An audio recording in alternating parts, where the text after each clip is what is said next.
Fragmentation of the self corresponds to the fragmentation of knowledge, and that corresponds to the fragmentation of society and the political discourse which describes it and legitimizes it. Foucault thinks that the increase in the power of science has been a Trojan horse for disguised state coercion.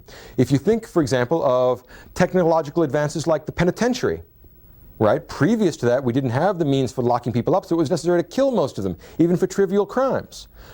Some people would describe the construction of the penitentiary as being a humane change, a kind of enlightened reform which decreases the total amount of human misery. In fact, Foucault would say that's not the case. It's a stalking horse for the separate political interests of the political and social elite which generated the penitentiary system, the bourgeoisie. And it is to the advantage of the bourgeoisie to keep a living labor force which can be forced into docility and passivity and obedience.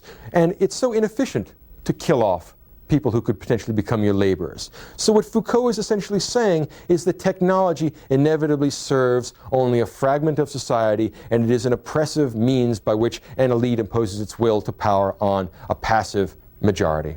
And he thinks that while we probably can't get rid of technology, most of the alleged liberating elements in technology have been covert stalking horses for the will to power.